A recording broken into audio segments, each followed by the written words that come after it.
Bases dropped on a new edition of Soccer Down Here. It is a Tuesday. It is the Tuesday tune-up. It's January 12th. We've got lots of stuff to get into today on the U.S. soccer front. We've got men's national team, women's national team, NWSL, MLS. We can get into anything else you guys want to. There was an FA Cup draw that some people are already yelling about. See how that goes. Lots of things that people are yelling about all over the world. We've got Copa Libertadores tonight, Copa Sudamericana tonight. All sorts of things along with the silly season, along with the latest rumors. We'll get into every bit of it that we can in the next couple of hours. Thanks for hanging out with us. If you guys have questions, you can send them our way on Twitter at SoccerDownHere. You can send them our way via email, soccerdownhere@gmail.com. You can also join us on the Twitch pitch, twitch.tv/soccerdownhere. So we are taking all of your thoughts today on a Tuesday tune-up. John has some thoughts. He's been thinking while he is in Florida. So we'll get into that as well. And John gets the first pick of where we start today. Oh, wow. I guess let's just start with Moises Caicedo and what we've heard about destinations. You sound thrilled about it. Yes, I am thrilled. According to the Daily Mail and many other sources, Brighton has this done. It's €6 million is what it will cost them to do. They will immediately loan him out. According to the Daily Mail, he'll go to the top team in the Belgian second division, Union Saint-Gilloise. They are the best team in the second division by quite a large margin. That's what he's going to do for the next at least 6 months. We don't know how long that'll be.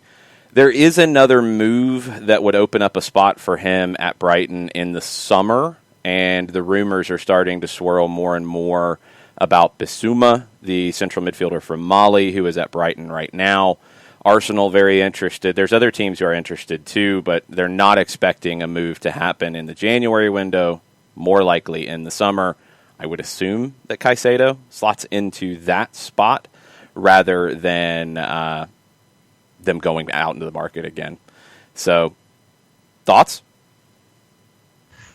Going back to yesterday, I think that, I look at this, and if Brighton was going to do this, it seems like a disservice to Caicedo and to what he could do from everything that we've been discussing about him.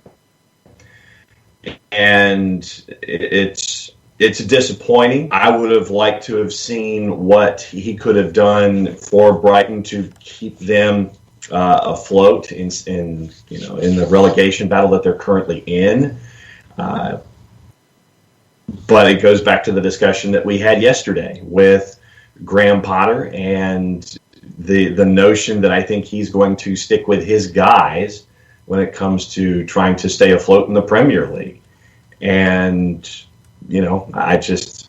if Brighton was going to make this investment just to loan him out, it seems like it's counterproductive, although I know that you got into the Bissouma discussion there as well. It seems like a lot of machination just to have somebody under your tent as opposed to actually having him help you out in a situation where you need him. No, John. It's not a lot of machination. They bid for a player and they won the bid.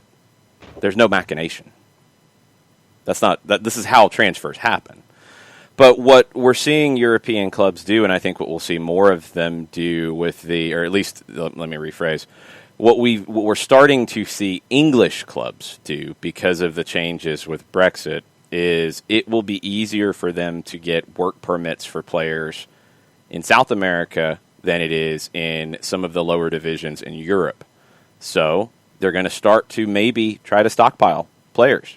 And that's what Brighton's doing here. I mean, it's a 19-year-old player. They don't rate him like I do. They don't rate him like I think South American scouts and clubs do. They don't rate him like MLS clubs do. There is a difference of level, absolutely, but I don't think it's that big of a difference of level. I think Moises Caicedo could come in and be a big part of Brighton right now if they gave him the opportunity. I mean, what were we talking about over the last few days and honestly weeks where these opportunities are coming for young players and they get them and they run with it? Give the kid an opportunity. Why are you spending the money right now to get him if you're not going to do that when you need something? No offense to the veterans that Brighton has on their team, but they are in 17th for a reason. Why are you going to get a player and then saying he's not good enough to replace the players who have put me in 17th? That doesn't make a lot of sense. There are a lot of perceptions in this game.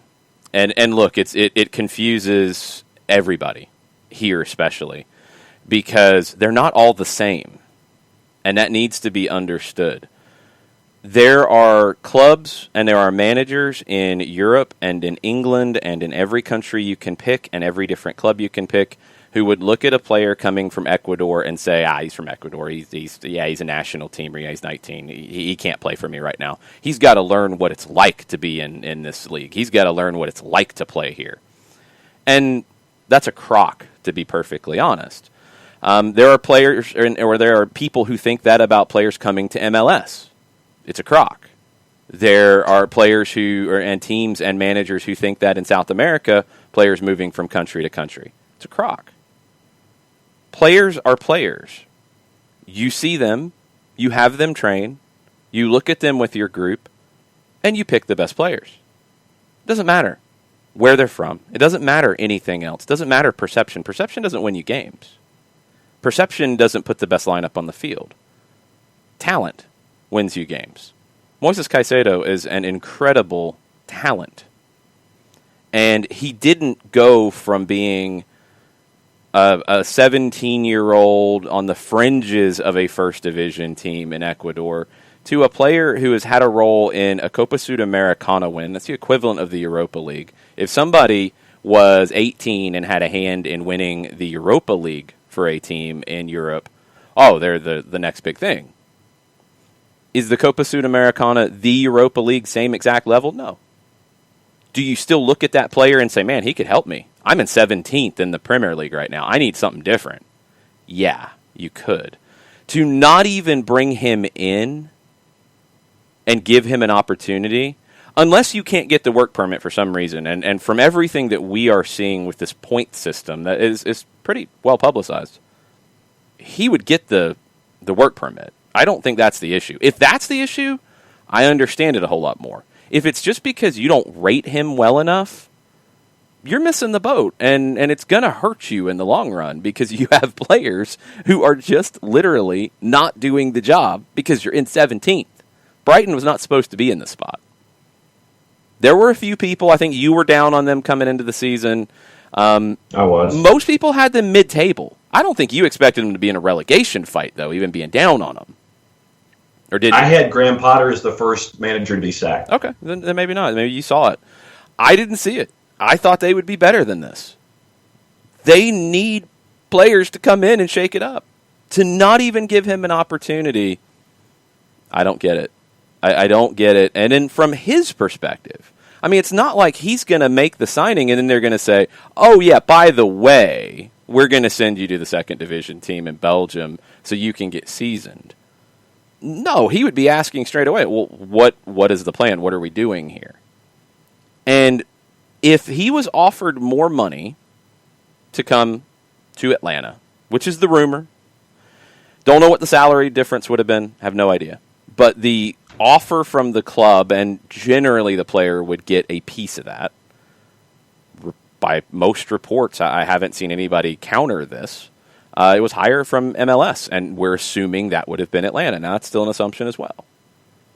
But to say I would rather go to Brighton and get loaned to the Belgian second division than go to MLS is an incorrect perception on level by the player and his representation, in my opinion. I don't think playing in the second division in Belgium is going to make him a better player. I don't. And I also don't know what the pathway is for him at Brighton, because they might be in the championship next year. They might have a new manager. That's not a good situation to be going into. So I don't get it. I don't know. And as El Monteflo's pointing out in the Twitch pitch, Billy Arce was a previous Ecuadorian player who went to Brighton, was immediately loaned out, hasn't played for Brighton. He's not the same player right now. Going to clubs who are going to loan you out rarely leads to big development. Matt Miazga from the U.S. men's national team is a prime example. That's a great move when Chelsea comes in to get you from the New York Red Bulls, right? Looks great. Mm-hmm. Great headlines. Has he really ever had any real opportunity at Chelsea? No. He's been loaned around. Now he's at the point where he'd rather stay at Anderlecht than go elsewhere, because he sees the effect of it. He's not going to develop when he keeps bouncing from team to team on loan. That's no way to develop. You're a hired hand. Teams aren't looking at you as somebody that you're going to try to make better. It's not a good fit. It's not a good fit, and unless it is a temporary thing, and that's where I will give Brighton till the summer to see what they do. If it's temporary because you feel like you've got your players in, you've got Basuma in, there's not going to be the minutes there, you want him to get minutes, okay, fine. But let's see if Graham Potter is there after the summer. Let's see what division Brighton is in next year. And let's see if this works out. But that was what I was worried about, and looks like, according to the Daily Mail, that's what Moises Caicedo is going to end up doing. Tom Russo, the Airborne DJ, is in early this morning, and he's asking what could have scared him off of MLS so badly. We heard he wanted Manchester United and not to go on loan. Now going to relegation-threatened Brighton and also going on loan. Seems like Atlanta would have been better. Something seems amiss. It's perception. It's only perception. And this is where we get into this inferiority complex in the United States. There's nothing that MLS or Atlanta or anybody else did wrong here. And I don't know why that is even an assumption or an expectation, or it factors in for people. MLS is not the Premier League. It's not. It wants to be. Yeah, because every league wants to be the best. It wants to be at that level. It's not. Is Atlanta at a comparable level to Brighton? That's a different conversation. And I don't think it's as far off as some people would tell you. Others would argue, and that's fine. He chose to go to a bigger league is the situation here. The part about he didn't want to be loaned out, that's speculation. And that's the other thing we've got to factor in here. Whenever a rumor pops up about a player and they don't come to MLS, it's, oh, what's wrong with MLS? Oh, they don't think MLS is any good. Oh, they don't like that club. One, you don't even know if an offer was actually made. In this case, we know, and I think it's fair to say we can trust the sporting director at Independiente del Valle, that an MLS team made an offer that was very good. Okay. When we're going back, because I've seen this bit of speculation on the Twitters, as you would say, that, Atlanta missed out on Matias Villasanti, and they missed out on Arzamendia, and now they've missed out on Caicedo. What are they doing wrong? There was never any actual, real, if you saw it, maybe I didn't, that they offered Villasanti, and they offered Arzamendia, and there were offers on the table, and those players said, no, I don't want to go to your club. If you want to assume that, and if you want to write down a few more things to add to a narrative, have at it, have fun. Do what you want to do. It's not true because you don't know that it's true. And yes, every club in the world, as we've talked about during silly season, everybody, your biggest clubs, chase players, offer them big contracts, and sometimes they say no. Sometimes they choose to go elsewhere because there is competition. Sometimes it's they want to go work for a different manager. Sometimes they want to go somewhere where they can expect more playing time, and they might go to a lesser club to play more. There's a million different reasons for it. But when we start with this idea, and this is where it comes from so often, something wrong with MLS. Something wrong with MLS. See, this fits into it. That's got to change. MLS is a growing league. MLS can be the league that needs to start getting these kinds of players. It takes time. There's a perception to change here. There's a perception to change across the board. Young players like Moises Caicedo from Ecuador have not come to MLS yet. You've seen a handful of young top prospects out of South America choose to come to MLS, but it's a handful right now. Brian Rodriguez is a prime example here. Very young, came from Peñarol to LAFC. Ezequiel Barco came from Independiente to Atlanta United. Very young. I'm talking teenagers, and that's what we'd be talking about with Moises Caicedo. It's not a natural destination yet, but it's starting to become one. It takes time. Not every player, not every agent is going to see that as the move. MLS needs to continue to chase the Moises Caicedos from South America, and not just from Argentina or Uruguay, where you've gotten a couple. You need to go to Colombia. You need to go to Ecuador. You need to go to Paraguay. Get those young players out of there first. Scout the top young Venezuelans. Instead of them going to Colombian clubs, bring them here. Jump it. Brazil, maybe you stay away from Brazil because the price tags get out of whack there. Okay, that's fine. A lot of people are competing in Brazil. Go to Chile. Go to Peru. Go to Bolivia. City Football Group just bought Bolivar. City Football Group has a lot of money. They don't generally just spend it in dumb ways, right? They're pretty smart. They bought Bolivar, who is one of the biggest clubs in Bolivia, who was actually just owned by Marcelo Claure, who's one of the owners of Inter Miami. City Football Group came in and said, that's pretty nice right there. I think I'm going to buy this. One of the big reasons they wanted to buy it was to develop, was to create an academy, was to bring in top young South American players. They want to be competitive in the Copa Libertadores. They want to win the Copa Sudamericana, but most importantly, they want to create a residential academy and develop young talent and have their game model, which is why they hired Pep Guardiola in the first place, that style of play embedded into the club. They wanted a club like that, another one in South America, because they have Montevideo City, but Bolivar is a step up. It's a step up in level. So now we see what happens next. MLS needs to continue working at it. You've got a perception to continue to grow. MLS can be, and I don't think it's that far off, they can be the league for a lot of top young South American talent to come to before they go to Europe. Some will go straight to Europe, and that's okay. Some will make the decision to go straight to Europe, maybe they shouldn't have.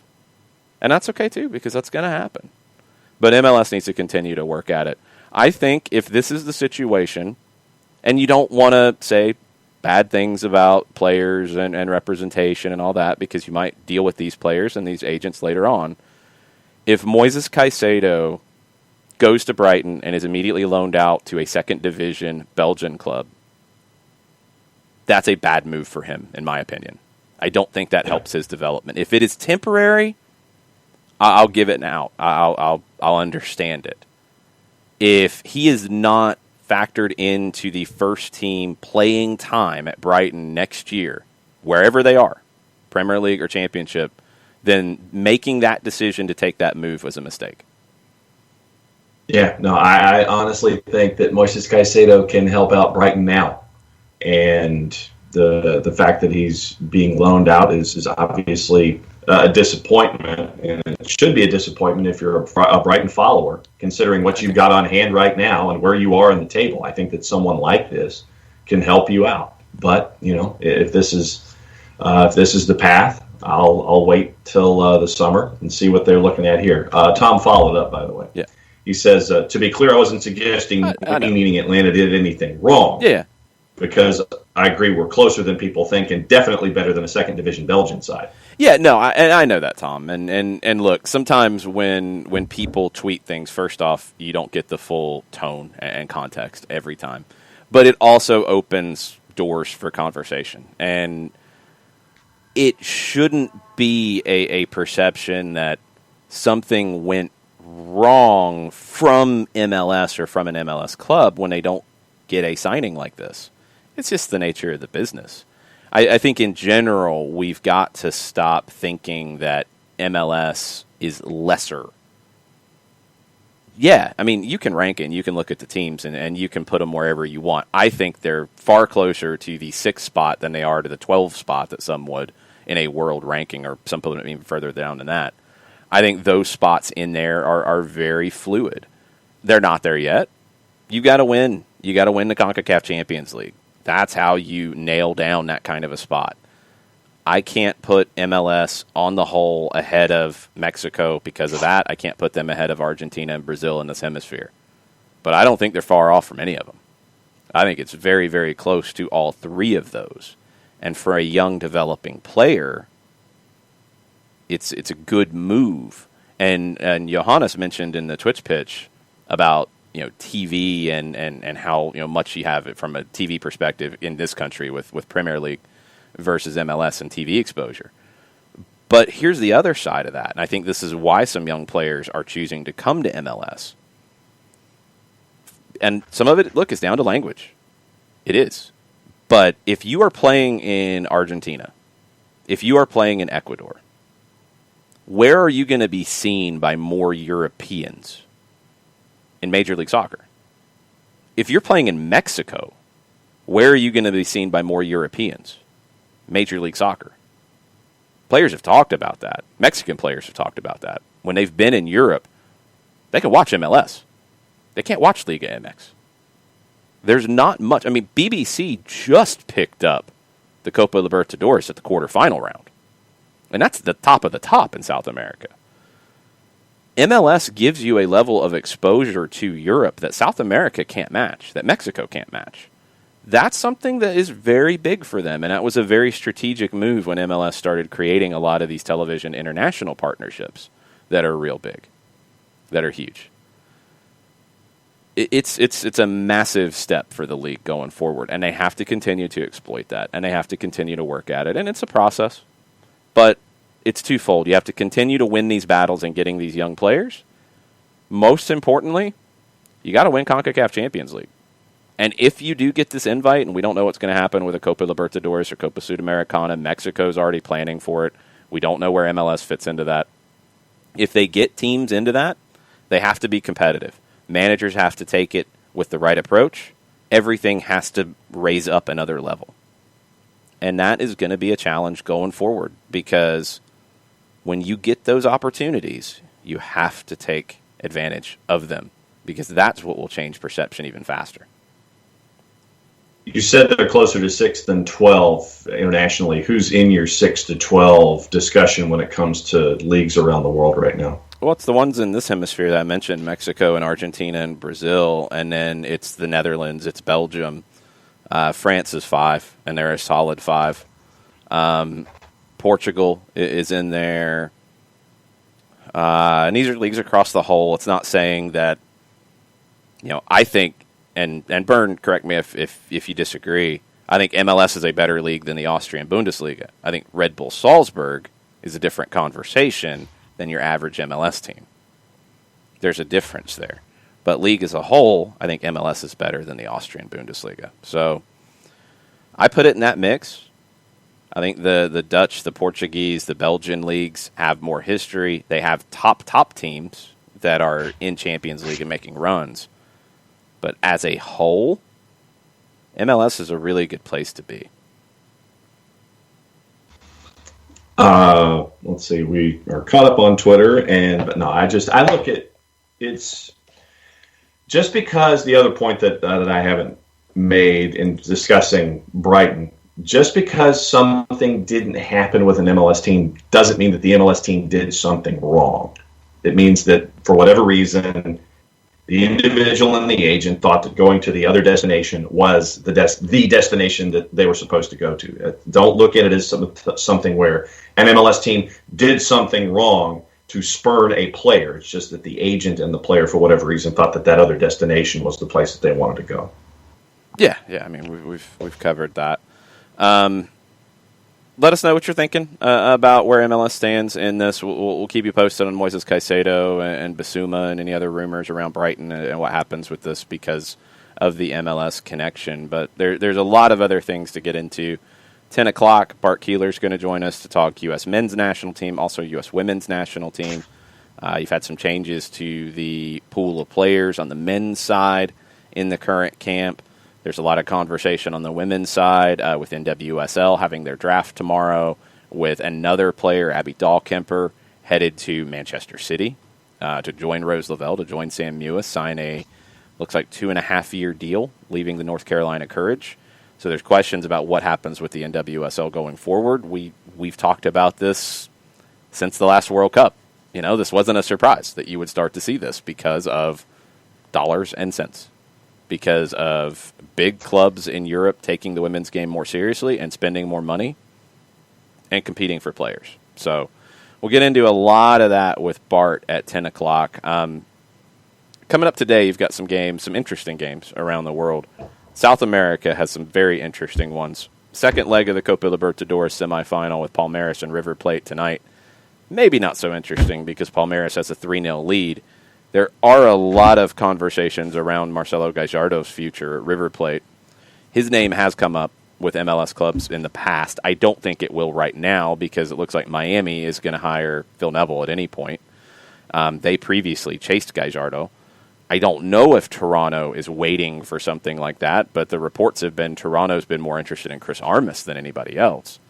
So we'll see about this. That's probably the biggest drama going into that game. I don't see River coming back and advancing after falling 3-0 behind in Buenos Aires to Palmeiras. I don't think Palmeiras blows that. Juice boxes tonight for the match itself, not to make up the goal difference or anything, but juice boxes, Palmeiras is at a plus 187 in the composite, courtesy of our friends at Odds Portal. River Plate is a plus 143, and your draw is basically a plus 250. First leg of the Copa Sudamericana semifinal tonight. They got postponed from last week. It's in Paraguay, which makes a ton of sense. In Asunción, Coquimbo Unido is hosting Defensa y Justicia. 3 positive players, 3 positive tests from Defensa y Justicia while they were in Chile preparing for that game. There's a lot of confusion in all of the way this has been reported. The game was going to be at Coquimbo Unido initially. Then it was moved to Santiago. Coquimbo Unido had to travel to there to get ready for that game. Then Defensa arrived in Santiago.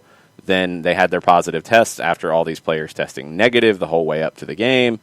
Then the game got postponed, which didn't honestly make much sense either.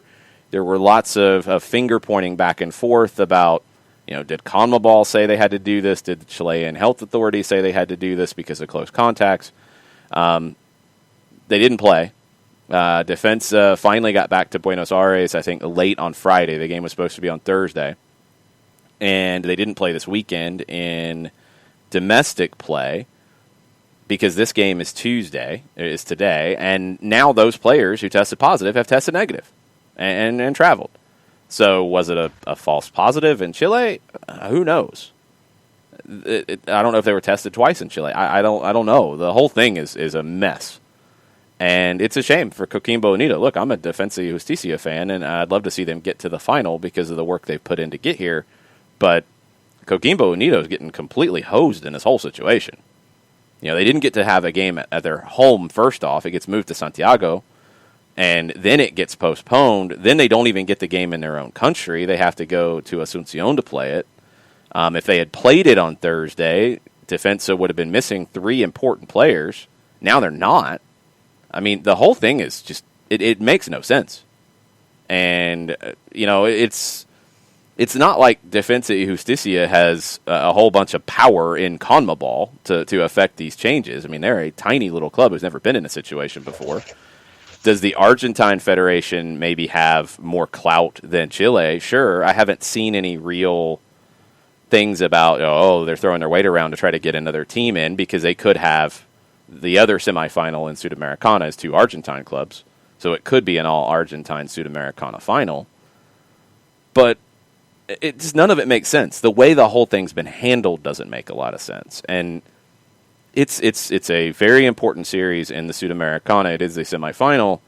But when you start to project ahead and you start to look to March and you look at World Cup qualifiers coming back in CONMEBOL, you've got to ask some serious questions about protocols and how these things are going to be sorted out, because they're going to move, like a lot are moving, to playing 3 games in a window. And you're not going to be able to postpone games like that. So then what do you do? And are you actually, confirming positives, or are you just saying, it tested positive, so yeah, you can't play? Like, are you doing a second test? What's the process here? Because none of it makes much sense. And the numbers here: Defensa favored -164. Coquimbo is a +530. Your draw is basically a +250. And for the second leg, early numbers are out. No surprise, Defensa is an even larger favorite on the 16th. Coquimbo not as quite an underdog for the second leg, but Defensa favored in both legs. Yeah, they had to squeeze it, so it's Tuesday and then Saturday for this series. Defensa does still have a game to play in the Copa Diego Armando Maradona tournament that they could, if they win by a ridiculously large margin, they could get into the Complementación phase final, which would give them an opportunity to get to another game that would give them an opportunity to win a Copa Sudamericana spot in 2022. Yeah, that's what this tournament's doing. And that's got to get played here at some point. And if they get through, which they are the favored team to get through Coquimbo Unido, they got to get ready for a Copa Sudamericana final against an Argentine rival. So it's madness. We will get into how Argentina is doing the promotion playoff, too, here in a little bit, because as ridiculous as what I just told you was with the First Division Mini-League Cup and tournament, the way they're doing promotion from the Second Division to the First is even more ridiculous. And I'm impressed at how ridiculous it is. It's so ridiculous. I'm like, wow, you really put in a lot of work to make it this ridiculous. Good for you. It's Argentine football. What can you do? Other games today, as we bounce around the leagues just a bit, you have a rescheduled German Cup second round match with Bayer Leverkusen and Eintracht Frankfurt. Leverkusen was in a good run until they lost to Bayern Munich. They haven't won either of the games since they lost to Bayern Munich. Not having a lot of luck, according to Rudi Völler, their sporting director, called for more bite from his players. That's always the good cliche when things aren't well. More bite, more grit, more work, power. Power. Frankfurt has won 3 in a row in the Bundesliga, including a 2-1 win at home over Leverkusen. The game will be at Leverkusen. Of course, no fans right now. Italy, you have Milan in the Coppa Italia. They host Torino in the round of 16. Milan beat Torino in the league on Saturday, 2-0. Zlatan could make his first start since returning from injury on Saturday. The winner of this will face the winner of Inter and Fiorentina, who play tomorrow in Florence. Spain, you've got Atletico Madrid hosting Sevilla. This match was postponed from round 1 of the schedule. Couldn't be played then because both of the teams, Sevilla won the Europa League. Atletico was deep in Champions League. It got postponed. Atleti's won 4 in a row in the league. They're 1 point ahead of Real Madrid at the top of the table, and they have 3 games in hand. That is where Atleti stands right now in La Liga. Sevilla is unbeaten in 6. They can move to 4th place if they can knock off Atleti. But I'd assume, if you have the juice box numbers, Atleti is a good favorite here. Good favorite. Atleti's a -101 in the composite. Sevilla is a +360, and your draw is a +215. They are the game at 3:30. Granada Osasuna is at 1 o'clock. Granada's a +131. Osasuna's a +259. Your draw's a +205. Depending on how you feel about which game, which league, what's more important to you, maybe the biggest game is in England with Manchester United and Burnley. It's at Burnley. Because if Manchester United gets a result here, a draw or a win, they go to the top of the table. They have not been at the top after 17 games of league play since 2012-2013. That was Alex Ferguson's last season.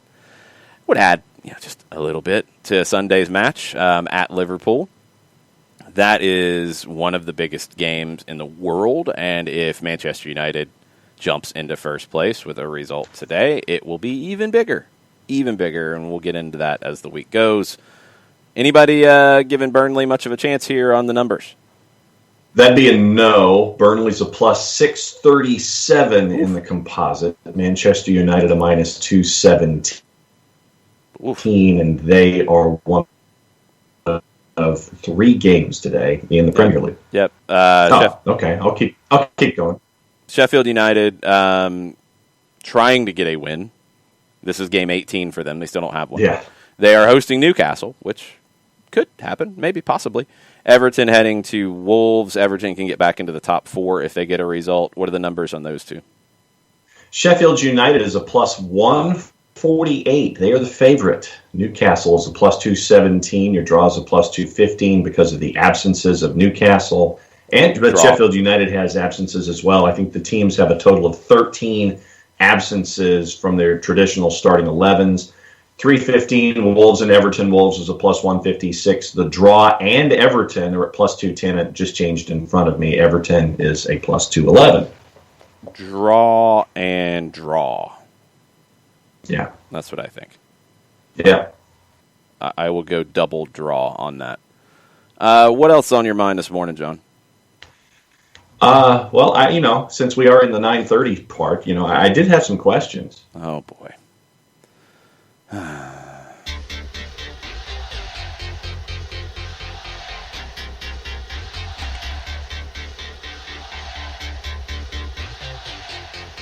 This happens from time to time. It's upsetting every time it happens. I don't know why this turned into this. Why are you shadow boxing? I'm accenting. Okay. So, John. So, hey, I saw this. What'd you see, John? Things I saw, actually. Well, first and foremost, today is my 8th wedding anniversary. Very nice. So, my first question having to do with that is, what's the best anniversary gift you've ever given to an SO, a significant other, wife, girlfriend, boyfriend, husband, what have you? And what's the best one you got? That just popped into my head. So, okay. What's the best anniversary gift you gave? What's the best anniversary gift you got? Be curious to see what people say on this one. Okay.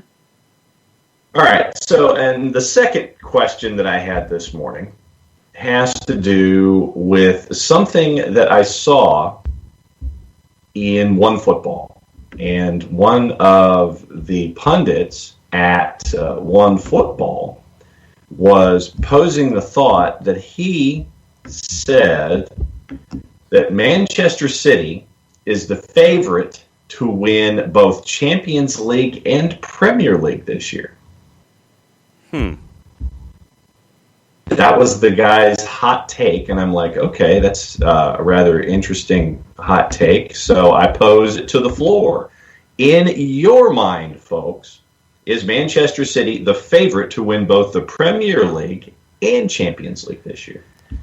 Well, you act like it's an absurd take. No. It's kind of how you framed it. Well, then the framing was I need to work on my inflection. Yeah, I don't think it's that hot of a take. Are they like the only favorite? No, not at all. They're 4 points off of the top in the Premier League with 2 games in hand. So that, their form, you could absolutely say they're the best team in the Premier League. No question about that. I don't think they're the clear and obvious favorite because I think it's them. I think it is Liverpool. I think it is Manchester United at this stage. And Leicester can be there. Tottenham could possibly be there. I'm looking at the top 5 right now as the realistic section, but that could change. I'd be fine with City being the most favorite of those 5. When you look around Europe and you look at Champions League, that would obviously put them as one of the favorites. Bayern is going through a little bit of a stumble. I'm not like freaking out about Bayern, but yeah, they're stumbling a bit. I would maybe argue that Atleti is a better favorite in Champions League. And yes, as Byrne points out, they're a very good tournament team, and that's something that Manchester City has not been as strong with. Atleti has a tough matchup in the round of 16 with Chelsea. That's not going to be easy. Your usual suspects, your Liverpools, are still a favorite in Champions League. I think PSG has some new life with Pochettino. We'll see what they can turn into. You're going to get a lot of excitement there with them. You can't discount Real Madrid just yet from being a Champions League favorite. They're more of a favorite in the Premier League than the Champions League. But I don't know if they are the clear and obvious favorite in either one. But are they favored in both? Yeah, that's fine. Yeah. Here's how Lewis Ambrose broke it down at One Football, discussing Manchester City domestically. In 12 games in all competitions since the defeat to Spurs, Manchester City have won 9 times. 9 times, kept 9 clean sheets. The only 2 times they failed to score were in the Champions League, dead rubber against Porto, and a KG must-not-lose derby at Old Trafford. City weren't always good in those games, especially at the start of the run, but that was just because Pep was keen to iron out the side's defensive approach. By making games cagier, he may feel he has a better shot of winning the Champions League, cutting out the defensive errors that have cost his sides in Europe in recent seasons. But it also looked like a more defensive approach, while arguably more suited to Europe, was likely to cost them a run at the Premier League title. The attack wasn't fired. Not too long ago, City were 13th, with 3 wins and 10 goals in 8 Premier League games. Only 6 teams had found the back of the net less. City hadn't scored more than twice in a single game. Since then, 17 points in 7 games. They've scored 14, 4th most in the league, just conceded 2. Guardiola found the defensive structure. Chelsea was blown away. Manchester United could barely put up a fight in the EFL Cup semi. And all this happening while Sergio Aguero still battles for fitness. If this is the City we see for the remainder of the campaign, they have to be the favorites for every trophy going. That's what Lewis Ambrose said. No, I'm not going to put them as the favorites for every trophy they're playing for.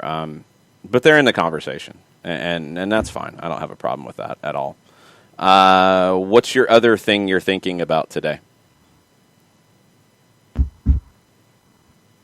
Has to do with the NWSL and with Caterina Macario saying that she was going to give up her final and go to for a 2.5-year deal. Bypass the NWSL, playing domestically, go to Lyon for a 2.5-year deal.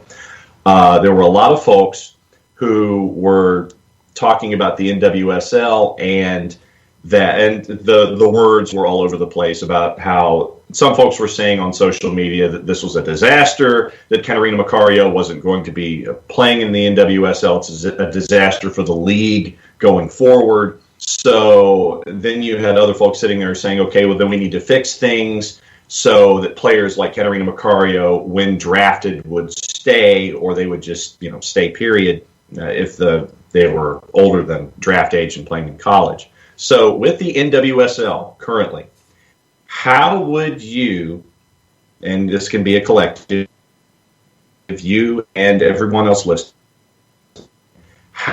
how would you make it to where it would be irresistible for them to play and have their first thought be to be in the NWSL instead of going abroad?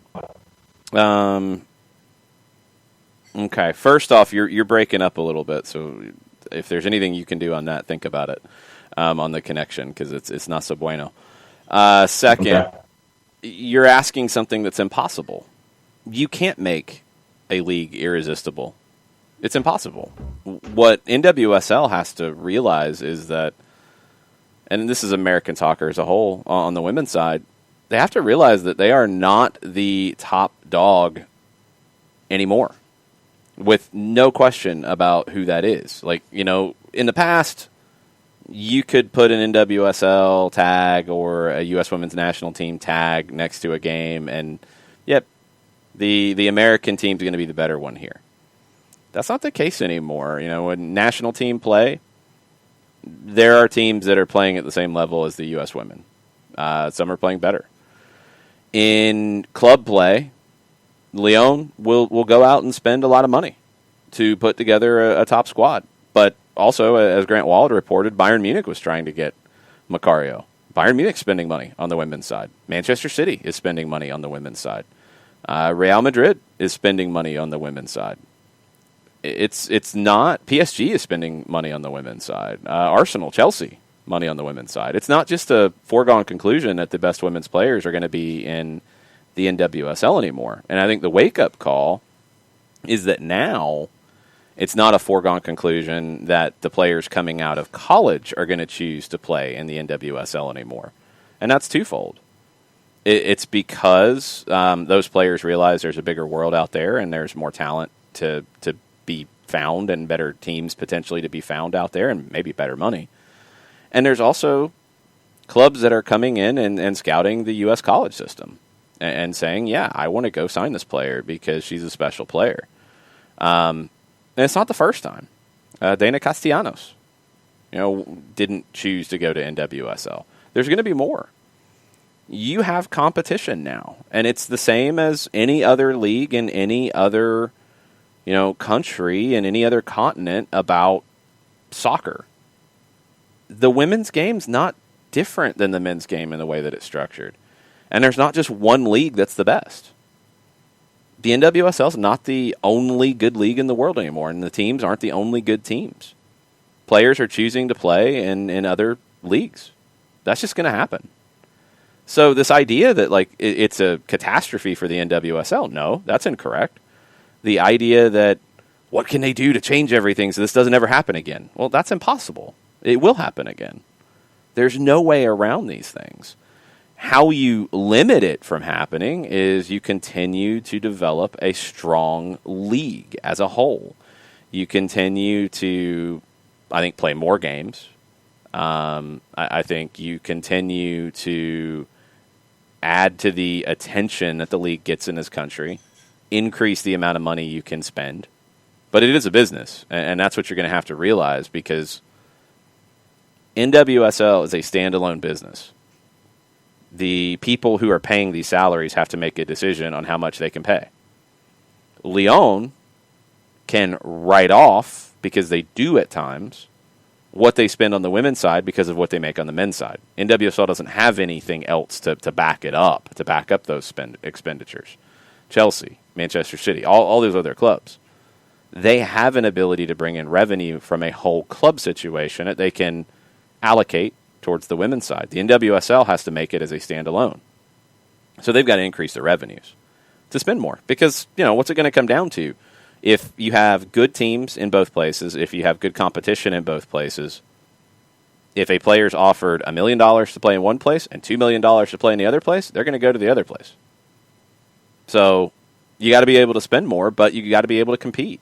It's never going to be, ever again, that the only place the best players in the world play on the women's side is in the United States. It's never going to be that way again, because too many leagues and too many clubs are investing properly into the women's game now, and they're only going to continue to increase that.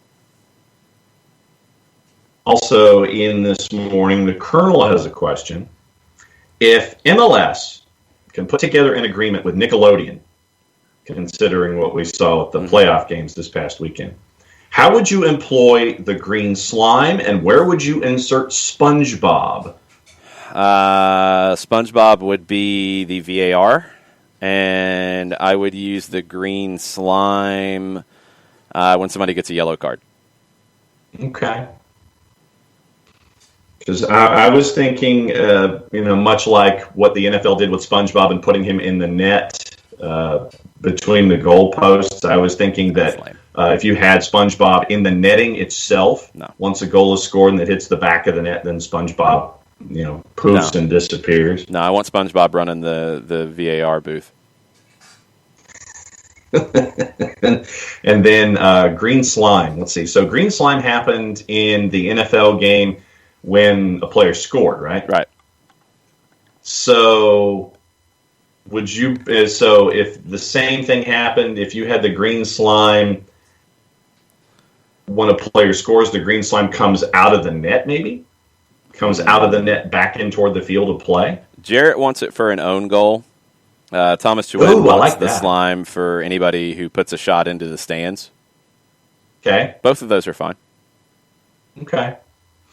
All right. So I'm digging those. I'm digging those ideas. So now I think it would be interesting. What game would you have them if Nickelodeon paired with Major League Soccer?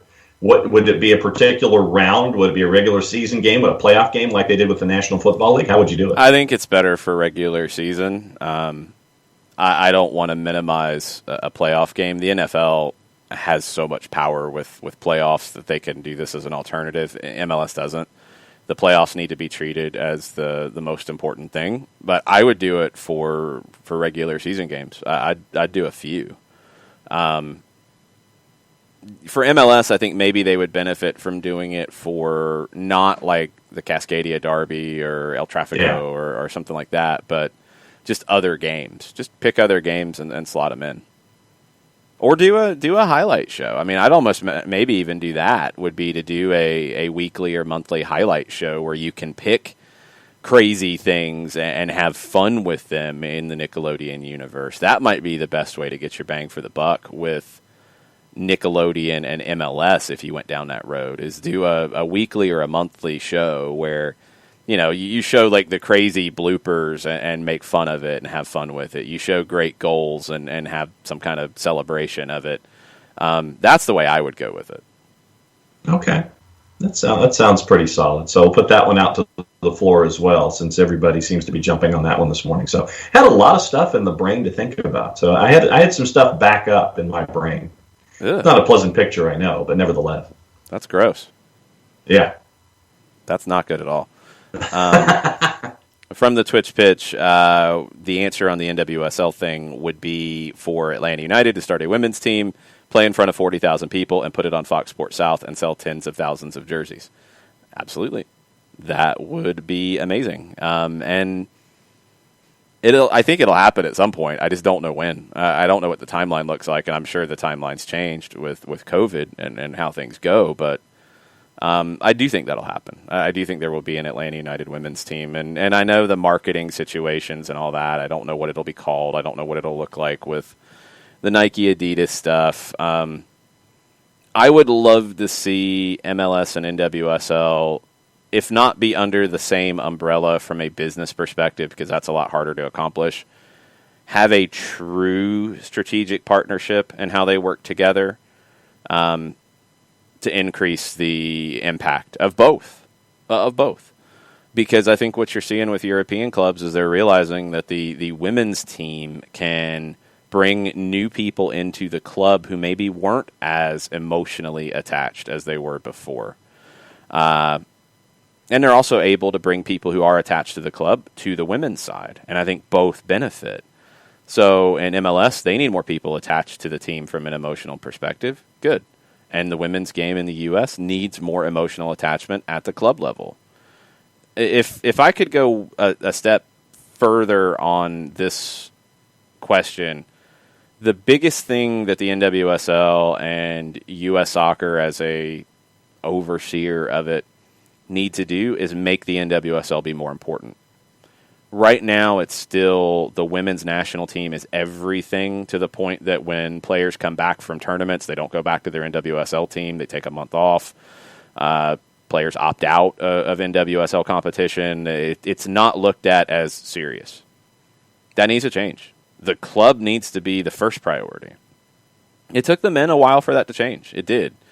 It was probably in the 2006 kind of time frame where that started to change.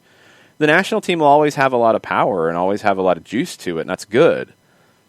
But the players make their living at the club, and it needs to be looked at as more important. And if it doesn't, and the players have to treat it more importantly too. That also is part of it. It has to be the top priority.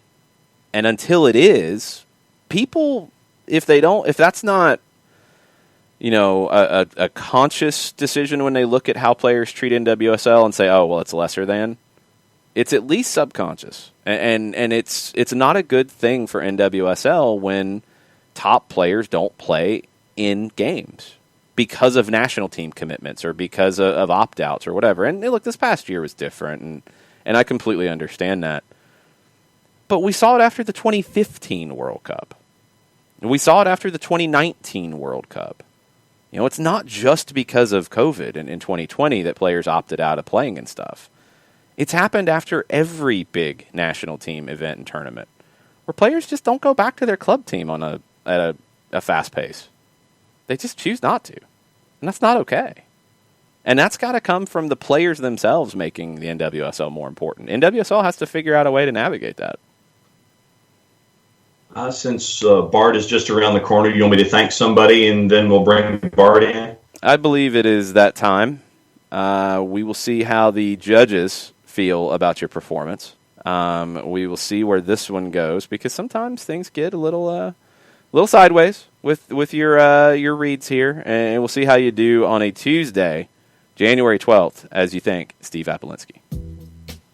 Apolinski and Associates, LLC, proud supporters of Everything Soccer down here in the SDH network. For wrongful death and serious injury matters, there's only one place that you need to go to have the discussions, and that is with Apolinski and Associates, LLC. You can do it a couple different ways. You can shoot Steve an email directly, steve@aa-legal.com. Get your answers that way.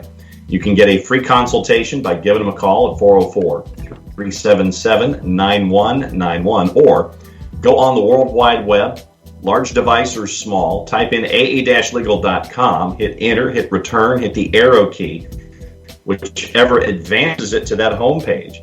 And a pop-up window pops up because that's what pop-up windows do. They pop up lower right-hand corner, 24/7, 365 and a quarter. Thank you, Chris Hutchison. And I have Chris's answer to one of the questions that was posed in the last half hour coming up in just a second. What you can do, you can get your answers done a bunch of different ways. Web, phone, pop-up window on the email and on the World Wide Web as well. So a couple different ways that you can catch up with Apolinski and Associates, LLC, because they are recognized as legally by Georgia Trend Magazine for being one of the top 100 firms in this here state of Georgia. Over 30 years of experience, over $40 million in judgments for wrongful death and serious injury matters for their clients in Georgia and Alabama. If this is a road that you need to go down, if this is a discussion that you need to have with someone, you can do it with Apolinski and Associates, LLC. The website is aa-legal.com.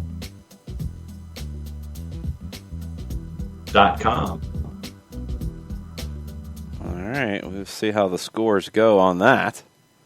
Okay. Chris, by the way, he says he gave his ex 4 carats of industrial diamonds once. They weren't well received. Okay.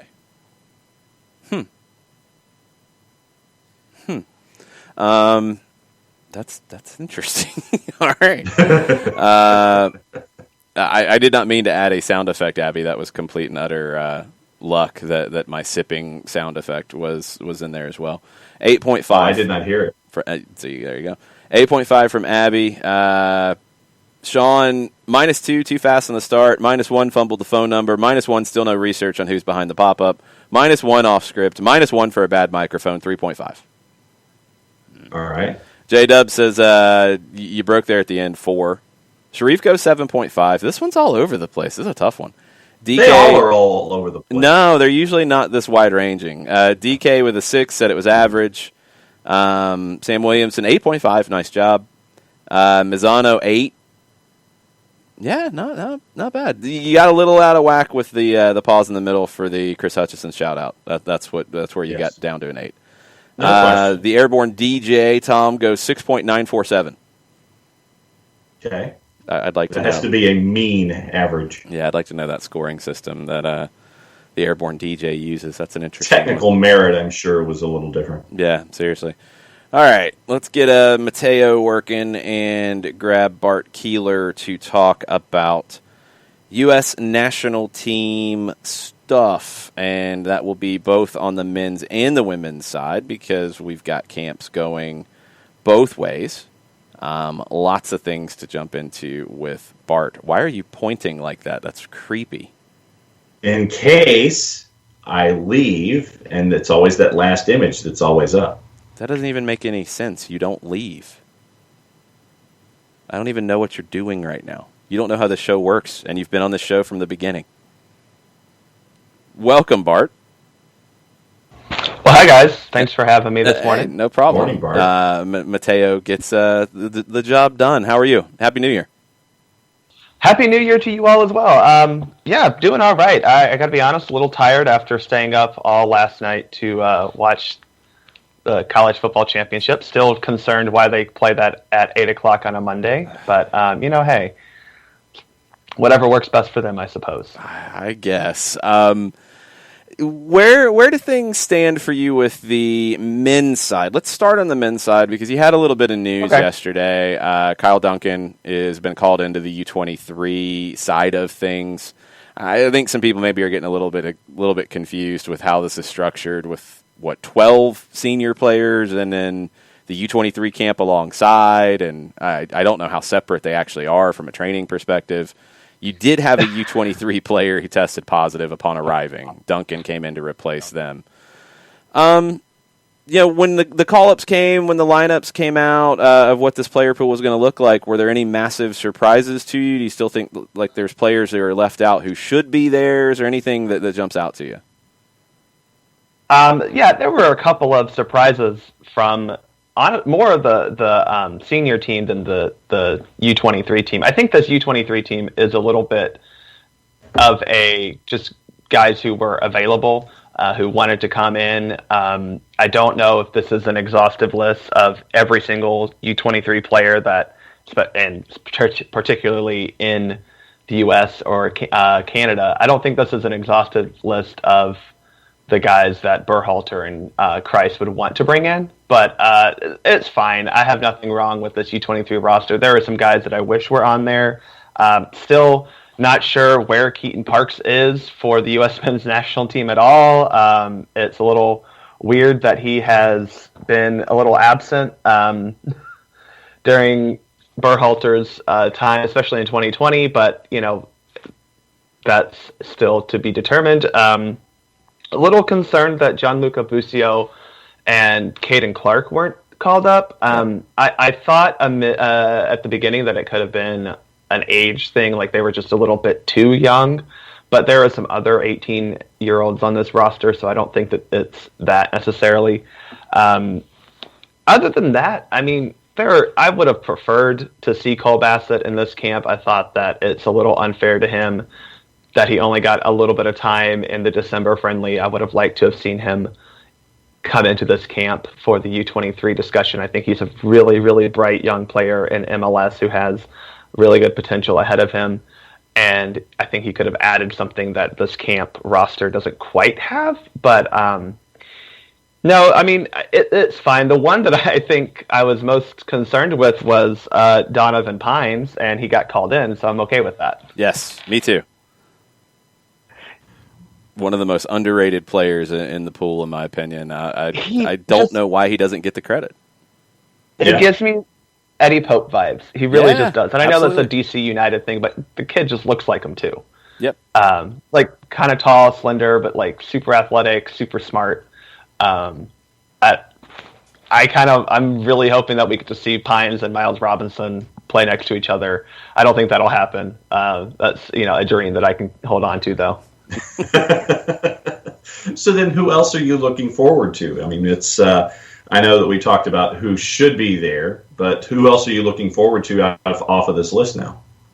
Well, it's interesting because the way that the U.S. soccer release made it sound and the way kind of Berhalter has talked about it is that the senior national team guys who were called in, so those 11 who are over the age of 24, really, or 23, they look like they have kind of locked in spots for the friendlies that'll happen at the end of the month, which I don't necessarily agree with. I think that does take away some spots from youth players who, honestly, in my opinion, are better at the positions of need. But I'm really hoping that we get to see. I would love to see Brian Reynolds in the national team pool. I don't know if that's going to happen. We don't know who tested positive. Right. This is complete speculation, but it clearly was probably a defender of some sort. Yeah. I think that's why you bring in Kyle Duncan. So I'm hoping it's not Gloucester or Chris Gloucester, who I'd also like to see, and I hope it's not Brian Reynolds, because I think that they're important to get into this youth national pool and also the senior national pool. But the concern there is you have Tristan Blackman from LAFC, who's I have nothing bad to say about Tristan Blackman. I don't think he's better than the right backs who are in this youth national roster. Also, a guy like Christian Roldan, I have very strong opinions about him. At the same time, he's a fine player, but is he going to give you something more than whatever this youth national team pool has? I don't think so. So I think guys like that are honestly taking up spots from players from the youth pool who, in my opinion, have a much better upside and have a much better game right now. I'm very interested to see Eric Williamson, I think, of all the ones, because I think we wanted to see him in December. He was injured of some sort. So I think Eric Williamson right now is the one that I'm most interested to see. The other one would be Daryl DK, but we talked a lot about him in December. It's just like finally get him in this camp and get him onto the field. I think all of U.S. men's national team Twitter really want to see him on the field in the red, white, and blue for the senior team. Yeah, there's this thing that I think we still go through with the U.S. national team that I don't know if it's as different as maybe I'm thinking it is in terms of how we look at these games and these lineups. And you mentioned Roldan, and that's what comes to mind for me with this. Roldan's a very good MLS player, very good holding midfielder. He can give you a lot of different things. I think when he's at his best, when he's in his best form, yeah, he can be part of the national team roster depending on the form of the rest of the players in that position. He's not completely out of the mix. But do we need to see him in a game in January right now? We know what he is. It's not going to be any different. Let's see somebody that we haven't seen in a situation like this and see how they perform. And if you want Roldan there and bring him off the bench to play 20 minutes, fine. But can't you get more out of these games than playing some of these guys that we know exactly who they are at this point? Yeah, honestly, no disrespect to him, but that's how I feel about Paul Arriola. I mean, sure. The guy just came off of ACL recovery. I don't need to see him in these January friendlies. I very much know and respect what Paul Arriola brings to this team, and he should be a part of a U23 squad or of a 23-man squad going forward. I think he is a very important player in the men's national team pool, but he's a guy where, okay, he is a very, very known quantity and has been for a few years for the men's national team. Why is he here when you could have brought in another U23 guy, or you at least give the U23 guys a very clear path to starting at that position? Right. So I'm with you. I'm okay with having this kind of like, okay, we have some senior guys, because really what it is you have a couple of senior guys, 11, and you have the youth players who will be the stars of this camp. They should be. But yeah, there are some guys that I look at and I go, I don't need to see that. I mean, honestly, Aaron Long and Walker Zimmerman, I like them. I have nothing bad to say about them either. What are we going to learn from them playing, domestic players from Canada and Serbia, as the rumors are, that we haven't already learned?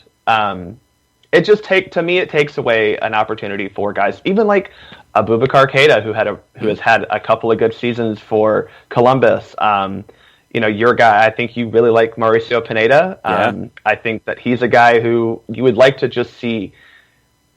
You would like to see him get a legitimate shot, not just a cameo appearance. So those are positions where these senior national team players are super established. We know who they are. We know what they're going to give us. There is no threat for their spot. If this point of this camp is to find young MLS talent to both play at the Olympic level and at the senior level this summer, I think you should have just leaned into that and really, I'm hoping that that's what we see in these friendlies, but really just lean into that and let it be that type of a camp.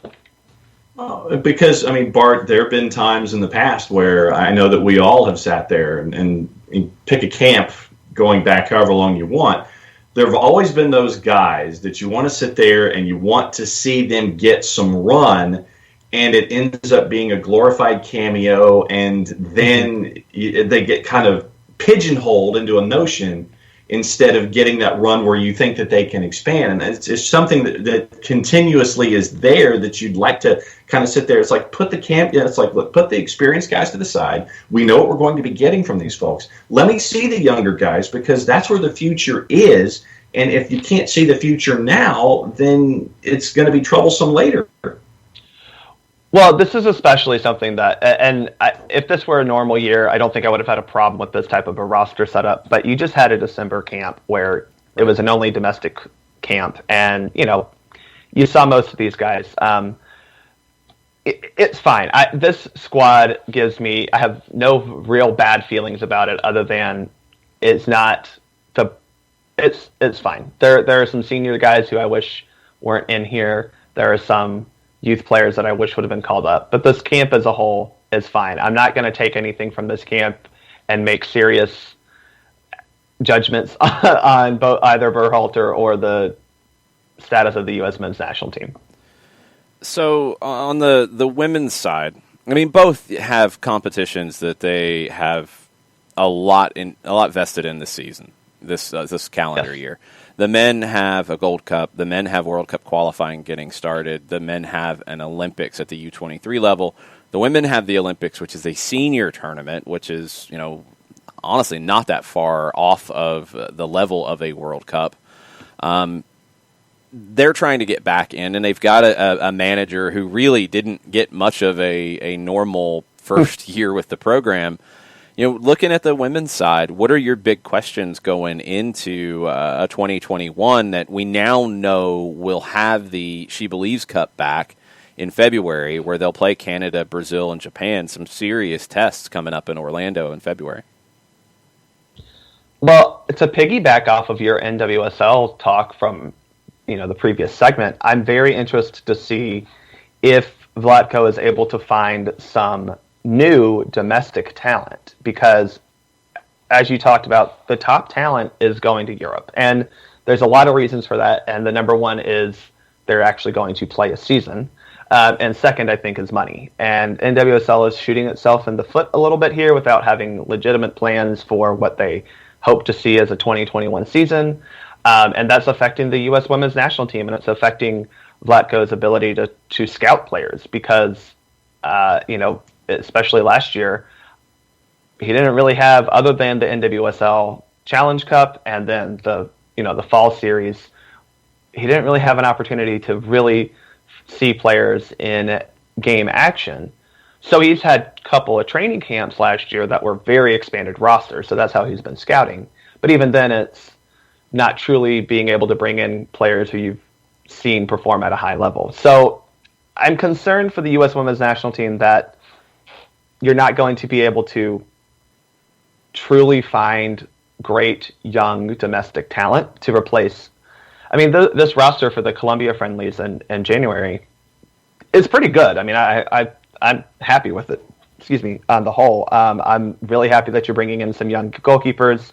Really excited for some of the younger defenders that are coming in, but then you look as you go up the field and you're still bringing in Carly Lloyd, you're still bringing in Megan Rapinoe, you're still bringing in, even a player like Kelly O'Hara and Ali Krieger in the defense. These are, no offense to them, they're old. And you've got to find girls who can come up, literally you've got to find those 20 to 25-year-old players who can come up and replace them. I'm sorry, but Pino isn't going to be around forever, and she hasn't played a game. She has not played a literal game of soccer since last March.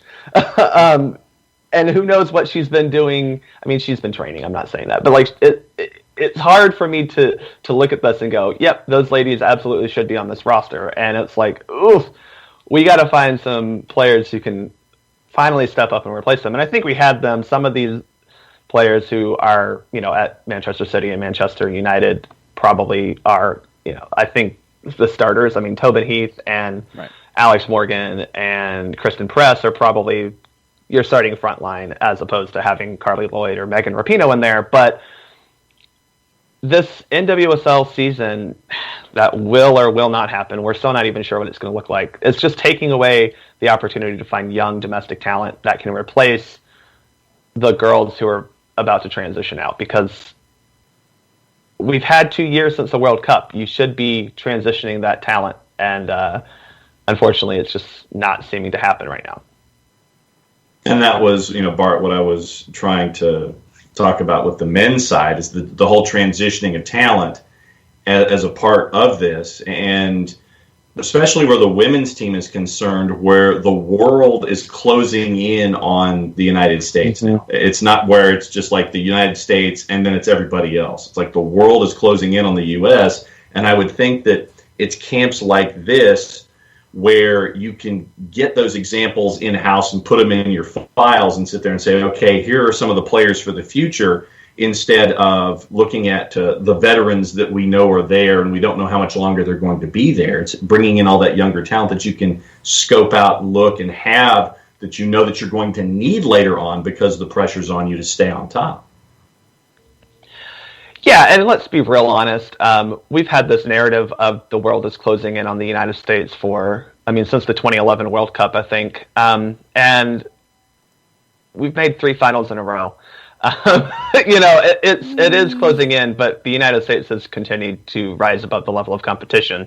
And I do think that Vlatko is the type of manager who will take the talent that the U.S. has and elevate it, which is good. But there's now a disbursement of talent, and I think that's the thing that you're seeing is in Ligue 1 and Frauen Bundesliga and the Women's Super League, you have a lot of players from Europe's top teams playing in those leagues, and they're getting top-level competition. So the U.S. may be the ceiling, but the floor is catching up to them for sure. Canada is actually the one who I'm most concerned with, because we played them in the She Believes Cup. Canada and Brazil have a lot to prove right now, because to me, they're in a transition period as well. And they really have to revitalize, especially for Brazil, they need to find a core group of young players. And for Canada, they need to find how they can maximize the prime of some of the core players they have now. And they're the ones who they're the ones who are actually hurting, I think, more by the NWSL league not being as robust as it could have been in 2020 and will be in 2021, because their players they have some players in Europe, but a lot of their players were playing in NWSL, and that really was opportunity to develop and grow, and they don't have that. So Europe, I think, if anything, the European teams are just benefiting from the fact that they're playing professional soccer right now. It's huge. We'll know more about NWSL later today. Lisa Baird, commissioner of the league, is delivering a State of the League address. Tomorrow is the draft. So I would hope that maybe at least we'll get a roadmap to what the 2021 season looks like.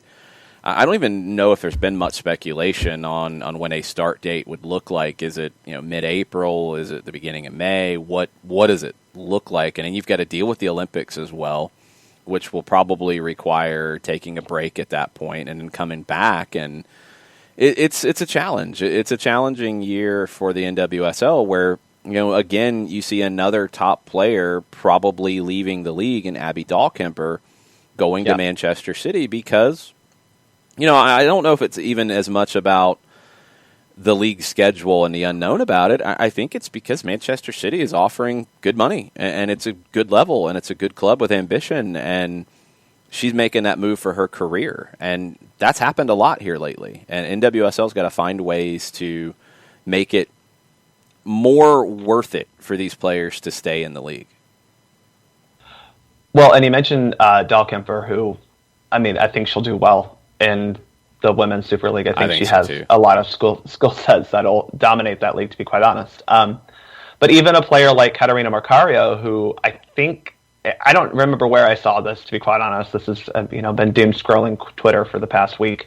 But it seems like she could be a player who she wants to enter the NWSL draft, but if they're not playing, she's a player who absolutely can go to Europe. Yeah, right now looks like the reporting is that she has already signed the deal with Lyon. That's it. Thank you. Yeah, she's already signed, which actually, and the Equalizer has more about it. Which is, if you don't subscribe to the Equalizer, if you don't follow them, they cover the women's game like nobody else. It's amazing work that Jeff Kassouf and his crew do. Mm-hmm. There's actually some questions with that draft tomorrow, because normally she would, even if she decided to sign with Lyon, you could draft her rights. But she's already signed a pro deal. So technically she wouldn't go through the draft. So there's question about just the logistics of, could you even draft her rights because she signed a pro deal? I guess that would be something that Lisa Baird will probably clarify maybe today or ahead of the draft tomorrow. Austin FC about drafting the players' rights. There's that. Joe Corona. Yeah, well, I mean, Marcario, yeah, thank you for that, because I was like, I know I saw this, I wasn't quite sure where she stood on that.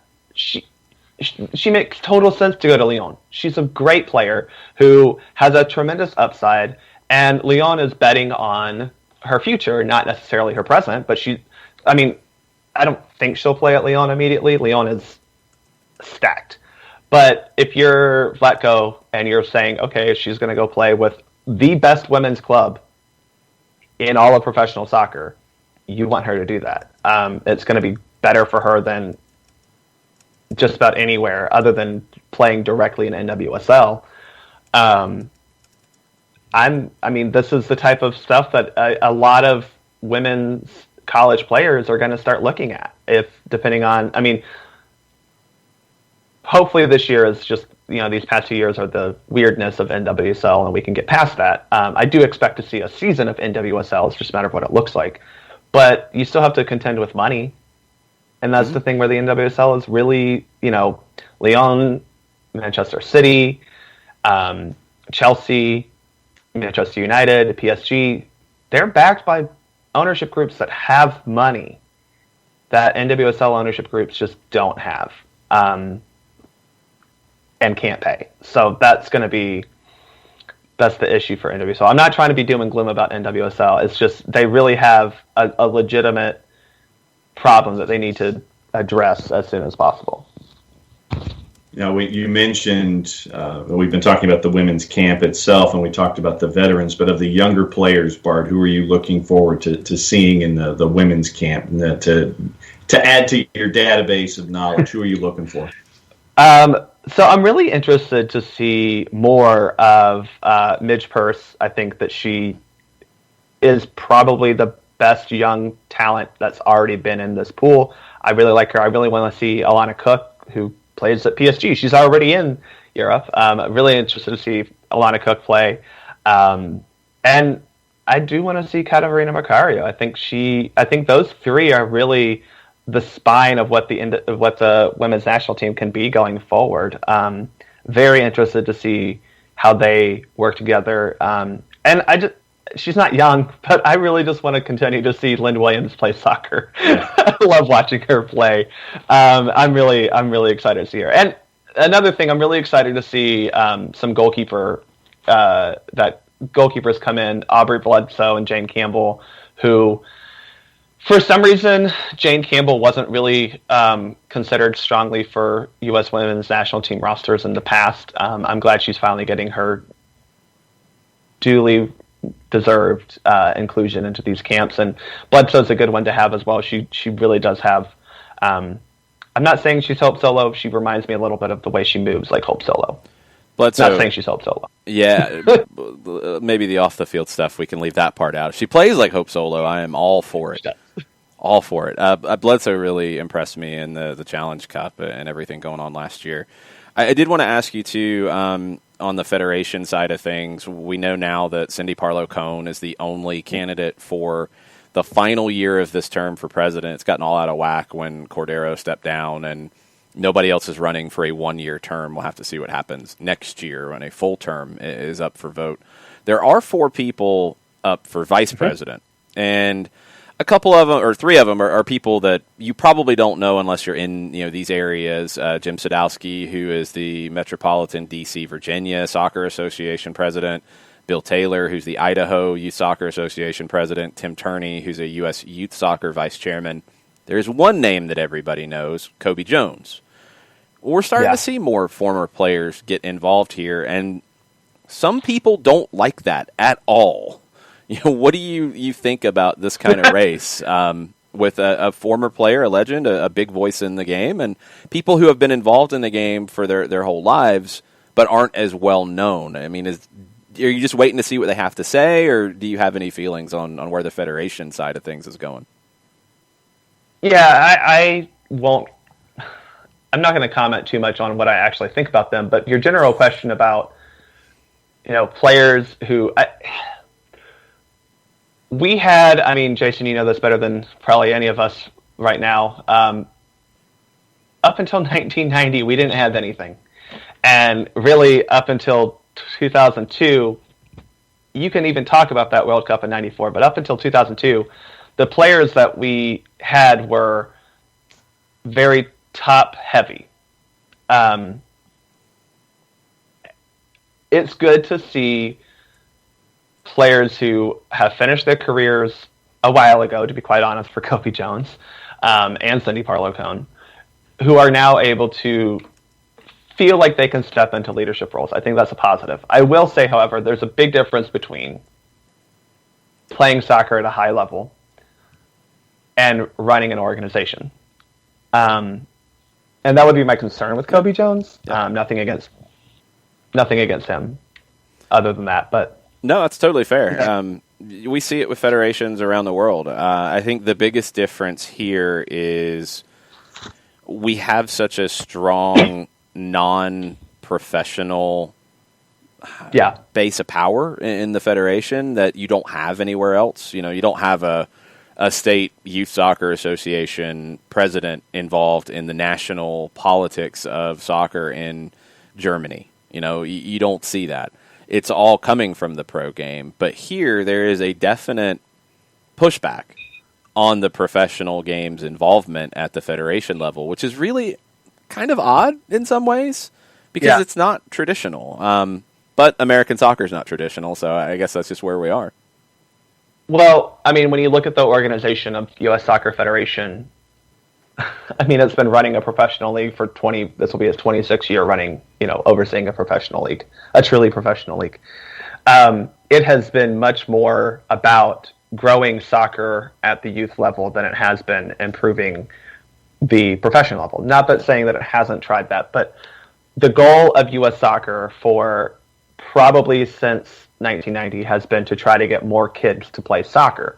So you're going to have a disproportionate amount of power vested in the youth game. Unfortunately, that power does fall a lot of times to people who aren't really soccer-minded. I think that's changed a lot over the past couple decades, honestly. The past 20 years, you've seen players who have been pro players getting more involved in the organization. You've seen people who are now involved in the organization and administration that grew up playing soccer. And that's good. We're seeing that happen. So, it's not, you can't just write them off because they're not a professional player. I was refereing a tournament end of last season, and coach came up to me and tried to criticize me about my game. And I was like, coach, I do know what I'm doing. I played soccer. He's like, well, I played in the World Cup. And I'm like, that's great for you. I'm very happy. And I know who this player was. Right. But that doesn't mean that you necessarily know how everything else about the game works. And that would be my only thing to say about pros getting involved, is that just because you are a really high-level player doesn't mean you know how every part of the game works. But we need those players because that's how we're going to get better professional leagues. That's how we're going to get youth players to develop at a higher level. That's how we're going to get people to pay attention a little bit more. So it's overall a good thing, and it's just a weird U.S. soccer thing that we have so much power coming from the youth level. But I'm not sure Kobe's the best fit for a vice presidential role, but I'm glad he's running. Let's put it that way. Yeah, and that's what we'll have to see as we continue to figure out what American soccer is, because it has things that you just can't look at England or Germany or Spain or Argentina and say, yeah, do it that way, because you have some different elements that just are unique. And we're in a growing period where you've got these, maybe conflicts between it. And that's not necessarily bad, as long as everybody comes into these conversations in a fair way and pushes the game forward for the good of the game. Because, the youth side maybe hasn't been involved in the pro game. The pro game hasn't maybe been involved in what a recreational department in a county does with their youth soccer program. Mm-hmm. It's all different stuff. So you need everybody involved and bring with their expertise to the mix. And maybe we're getting there. It's just that there's a little bit of friction while we do it. Yeah. This could spiral into several different discussions, but that's what I think a lot of when people talk about, pay for play is the worst thing that's ever existed. And I'm not going to get too controversial, I promise. But, you have to understand the reality of we didn't have professional clubs running academy systems or running youth soccer systems across this country. We had to make and create a place for kids to play soccer and a place for adults to play soccer. And with that, unfortunately, comes a price.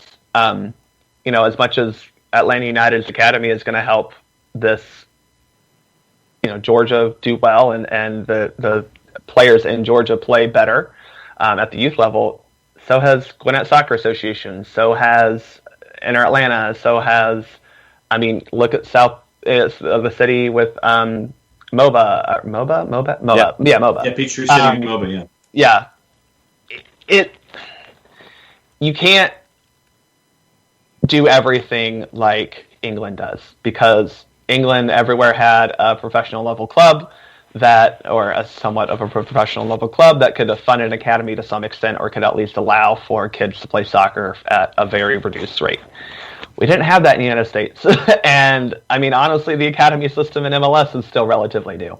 So things in the United States Soccer Federation and as a whole in the United States when it comes to soccer are unique. And you have to embrace that uniqueness. You have to understand how that uniqueness came about and why it came about and why it still continues. But also look for how you can change and look how you can progress. That's what we're doing. That's what we're trying to do. We're trying to play our role as best we can as well. And thanks for keeping us up to date on the national team side of things, Bart. Let's touch base again as we get closer to the games on both the men's and the women's side, because they're kind of in the same time period, right? Yeah, don't get me started also on the vacuum of power, or the constellation of power that's happening in Orlando, Florida right now. They seem to have somehow bribed U.S. Soccer Federation to host every single game ever in the state of Florida, particularly Orlando right now. And I, for one, am staunchly against that, but, hey, it happens. You've got USA Colombia coming up, January 18th and 22nd in Orlando, and then both of the men's national team friendlies are rumored, but the new one is that they're going to play Canada, which makes a whole lot of sense because they're both training in Bradenton. Yeah. They're both training at IMG Academy in Bradenton, and there was this oh no, we haven't announced a friendly. I'm like, you're literally training in the same facility as Canada. Just play at Bradenton. Just play a game at Bradenton. Yeah, you can put put TVs up; it'll be fine. And I've called a game for Bradenton before. It can be done. Yeah, right. They've done plenty of games in Bradenton and broadcast them from the CONCACAF side. They could do it here. And then I think Serbia is the game that was talked about last month, and it hasn't been officially announced, but everything from the Serbian side seems pretty official, and that'll be also in Orlando. So Exploria Stadium getting a lot of work these next 2 months, hope it's ready for the MLS season. Yeah, hopefully that turf holds up. We've seen some issues with it in the past. Bart, thanks for the time, man. Really appreciate it. We'll talk here in the next couple of weeks with women and men both getting on the field for the national teams. Well, thanks for having me, and look forward to it, and continue to your work to make soccer in the United States unique. We try. We do our best. Thanks, Bart. Be good, Bart. Bart Keeler, make sure you're following him on social media. Make sure you're following his pieces here at soccerdownhere.net as well, keeping you up to date on everything going on in the national team scene. Tweets, questions, comments, what do we have, John? We got some stuff coming out of Kansas City, with Kansas City NWSL announcing their inaugural season brand, unveiling a crest, team colors, and the new website, and the club's commitment to play, quote, for Kansas City, end quote. You're burying the lead, John. I'm burying the lead? Yes, you're burying the lead. They are going with a temporary name, brand, what have you, while they have a process of naming the club. The newly announced Brand Advisory Council, led by co-owner Brittany Matthews, will bring together design experts, soccer insiders, branding leaders, and prominent Kansas City voices. Quoting Matthews, "We're looking forward to adding to Kansas City's championship history, bringing that same approach to the club's name and brand. We want to create something that's distinctly designed to capture the fabric of Kansas City and to authentically represent our athletes and our sport," end quote. They're not just throwing something together real fast because all this came together real fast. They are going to take their time to name the club for the long term in a way that they think needs it to be named, and they will create that over time. They're not going to rush into something. That's a smart way. I mean, you can go temporarily with what you have here. If the colors become a favorite of supporters, then great. You can keep with those colors. If you want to tweak them going into a branding process, cool. You can figure things out. It gives you some time to be a little organic as you sort things out. It makes a lot of sense. I think it's the right approach.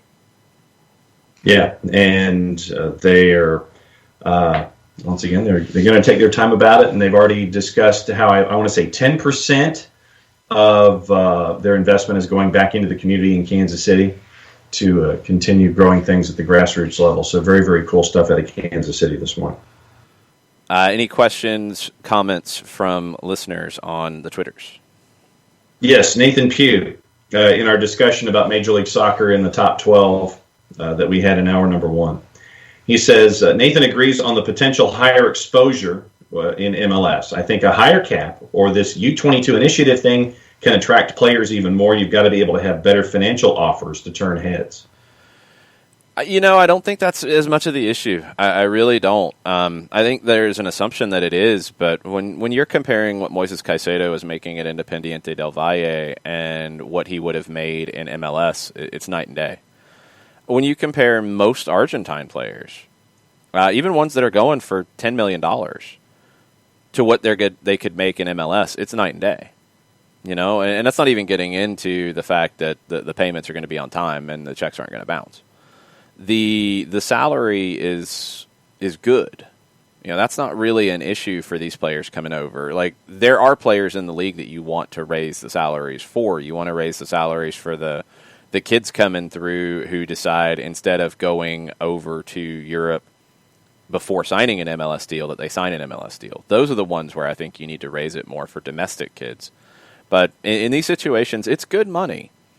Players don't make a ton of salary, and the transfer fee doesn't reflect their salary either. Those things are not related. I don't expect that Moises Caicedo will be making a whole lot more on a contract at Brighton than he would have in Major League Soccer. I don't think that's the issue as much. I think there is still a perception issue. And that's going to be the thing that's harder to overcome, because you can throw money at something and change that. And while the perception issue is a problem, then yeah, you probably got to spend a little bit more to try to outweigh the perception issue. But you're not coming in with bad offers anymore. I think those days are past. Can you make these players be convinced that coming to Major League Soccer is the best place for their career to develop? And that's going to be the key. Unite Chop rises in with an Atlanta United thought. Yep. Atlanta's clearly looking for a 6. Do you see us bringing Huh? We think so, yeah. Yeah. Do you see us bringing anyone else in? I honestly am surprised we haven't seen more. Am I overthinking? It seems like we need 3 or 4 more coming in. Teams like Columbus and LAFC are adding. We need to as well, in my opinion. Well, that's the opinion of a lot of people, is that this roster's terrible, and because players that they liked are no longer here, that you have to go and replace a whole bunch of players. You're not, because you have players under contract. And I don't think they're terrible. I don't have a problem with the options you have in central midfield. I think you have a lot of options.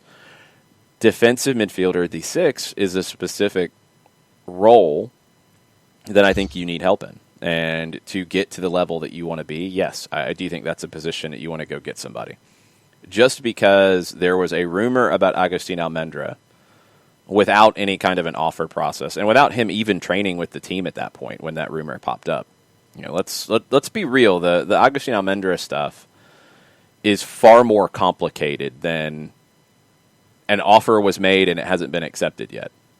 This is a player who has not played a match under the current manager of Boca Juniors.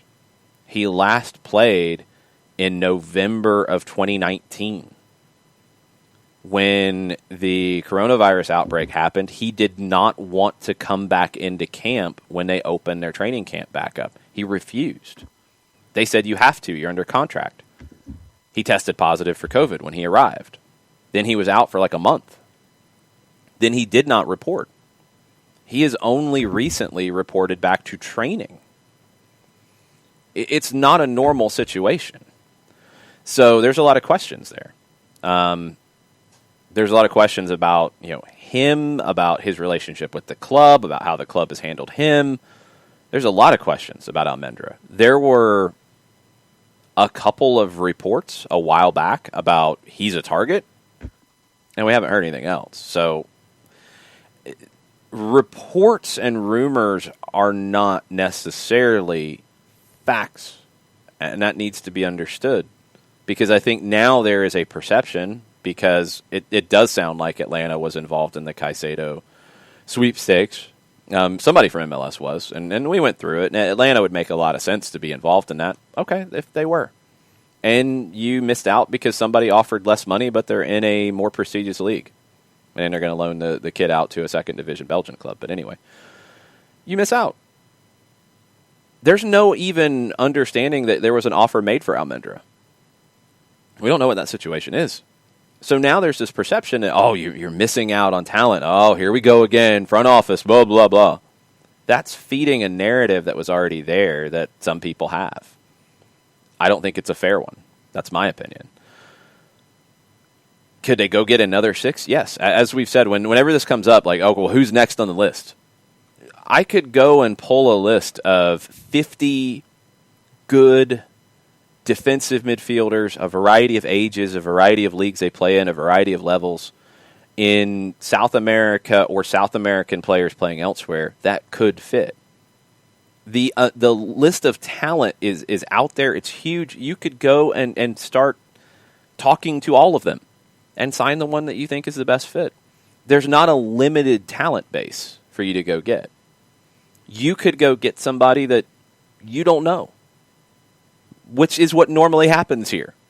There was not a clamoring a year before Eric Remedi was signed. People didn't know who he was in the Atlanta United fan base. When he was signed, they didn't know what he brought to the table. They kind of got that one right, because this is a global game. People who do this for a regular basis, as we saw with the Fabrizio Romano stuff, once the move got to European, that side of the Atlantic, he's got his sources. Then he can start to work that rumor and figure things out. When it was all in Ecuador, nobody in Europe really knew what was going on, because they don't follow that league. They don't follow those people. They don't have the connections to those agents. They don't know the storylines. That's just how it is. You're seeing the reactions in Europe to Moises Caicedo. They're getting to know him from highlight videos or watching old games. They didn't know him even like we did Because we were talking about his games with Ecuador, his games in Copa Libertadores, because that's just part of what we talk about. And we don't follow it day in and day out. I can't tell you who the next 3 best young defensive midfielders in Ecuador are off the top of my head, because that's asking a ton. That's what front offices do, though. That's the thing that I don't know why people don't get that here, is that you have a front office, you have a scouting staff, you have a group of people in that building, and they have scouts who are out in the world who have lists of talent ready to go. They evaluate it. They know who is 4th, 5th, 6th, 7th, 8th, 9th, 27th, 38th, 72nd on that list of talent that they're going to go after. That's what they do. So this idea that they can't go get anybody now, they're going to go get somebody if it makes sense. If the deals make sense, if the talent level makes sense. That's what Lucy Rushton does to a big degree. And I think people look at her, and there's a great piece that I retweeted, a little piece of her talking about her job over with Sky Sports. People look at her as just somebody who watches film and evaluates talent. What she does as well is something that a lot of people throw into the Moneyball conversation. You're looking at value, and you're looking at, okay, if we sign this player, we think, one, they are making X amount of money per year. We can offer them this, and we can get maximum value out of it. That's one aspect. We think they are valued at this much for a transfer. We can offer them this. And we think that is going to be good value for us, because we feel like if this player comes to us and develops, we could then sell them for this ballpark. And look, that's hard right now because of the pandemic and the effects of it, but that's the job. You're looking at value in these signings. You're also looking at need. And sometimes need outweighs what you would love to get in value. You might go get a veteran. You might say, you know what, we need somebody who's 27, who's played in a system like this, who can adapt really quickly, maybe somebody that Gabriel Heinze's worked with or knows really well and knows would fit. Okay, maybe we have to sacrifice a little bit on that resale value right now. That could happen. Maybe it is, let's get a young player that we can mold, who's got some experience here. There's so many different routes to go. We don't know everything in the market. So jumping to conclusions about, the front office has gotten it wrong because they missed on Caicedo or whatever.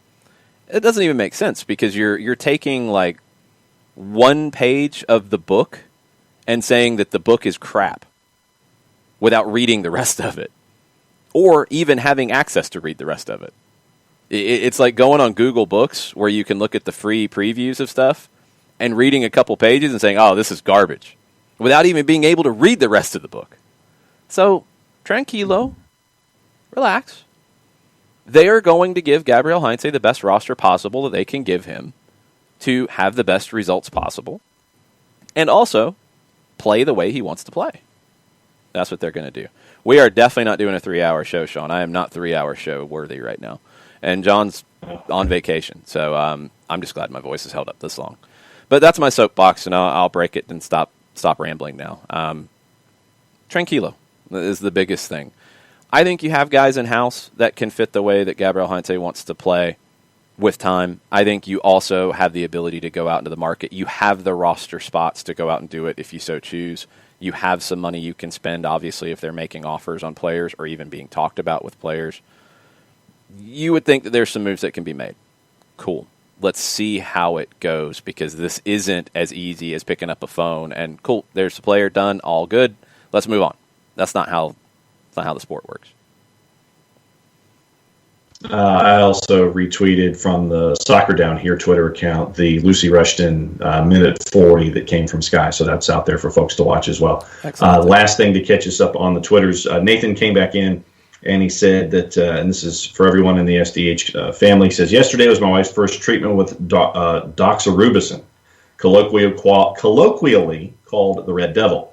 Down with it, down with cancer, down with Ole, up the Reds, up my wife, hashtag Red Devils, now officially a dirty word in my house. And going back to hour number 1, he says also the draw was rigged. Yeah, for the FA Cup. I'm sure it was. Good luck, as I've told you, Nathan. Definitely good luck with everything. Don't hold this against Ole. Ole has enough to deal with. Don't add this to Ole's checklist of things that people are yelling at him about. Poor Ole, man. He takes so much. Good vibes to you, my friend. LAFC, a couple of things we haven't gotten into yet, and I wanted to touch on before we wrapped. Corey Baird traded to LAFC, $500,000 in GAM and an international spot. And they also signed a right back from South Korea, national team player Kim Moon-hwan, fifth South Korean to play in MLS, first for LAFC. Those are both positions of need. The Baird one maybe just a little bit less. I think he is cover for potential moves with Brian Rodriguez or Diego Rossi or both. He can play up top as well, but I don't know if he projects better as a winger. I think RSL started playing him more as a wide player because of his movement off the ball. He's not a traditional number 9 because of that movement. You like to get him in wide positions, but the way LAFC plays, I think he could play as a number 9 for them because it's very fluid. I think he could also play out wide, and he's cover for their front 3, which they needed. You know, with Bradley Wright Phillips now gone, maybe he is the number 9 for them, but not in a traditional sense. If Brian Rodriguez is sold, and that's the one that there's been more talk about, maybe he replaces Rodriguez. Rodriguez was playing in place of Vela for the most part because Vela was injured. That's changed. Rossi could go too, and I always wonder what's going to happen with Diego Rossi because what more can he do here? Is his value going to start to dip? Don't know. LAFC's in a weird spot. These are 2 good moves for them. I think Baird is a good talent, can get better. I think Bob Bradley can help him improve. Kim Moon-hwan should be able to come in and be a right back that they need. We shall see. Also, you were talking about LAFC. Got some news out of League One, where they're adding a franchise in the northern Colorado town of Windsor starting in 2022. So, and I'm we're trying to talking find about out where exactly Windsor, Colorado is at the moment. We're talking about LAFC, and that segues into Colorado? It's out west. It's in the Pacific time zone. Sure. Sorry, well, actually, no, wait. Windsor might be in the Mountain time zone. Exactly. So Windsor is near Fort Collins, so it's kind of Colorado Springs-ish. Yes, Northern Colorado FC, USL League One for 2022. And League One needs teams in west of the Mississippi, and this would be one of those. So good addition there for USL League One, and we'll follow that. One other, or a couple other transfer rumors that have popped up to keep an eye on. Eder Militao from Real Madrid. Tottenham is talking about potentially bringing him in on loan. Roma, Milan, and Inter are chasing him as well. It'd be a loan with an option to buy. That's out of Corriere dello Sport. But Militao would be one to watch. I think Jose Mourinho wins quote of the day again. He's getting really good at this. And it's on the Mesut Ozil drama. Mesut Ozil talked about where he might go or what he might do next, and he did mention MLS, and people got excited. I thought, kind of gave you a spoiler that he would be headed to Fenerbahce, more importantly first, but we'll see. I guess he said something about Spurs because I didn't see that initially, about he'd rather retire than play for Spurs. Mourinho's quote about that was, "Who told him that Tottenham would be interested in signing him?" Which is valid. Wow. Very valid.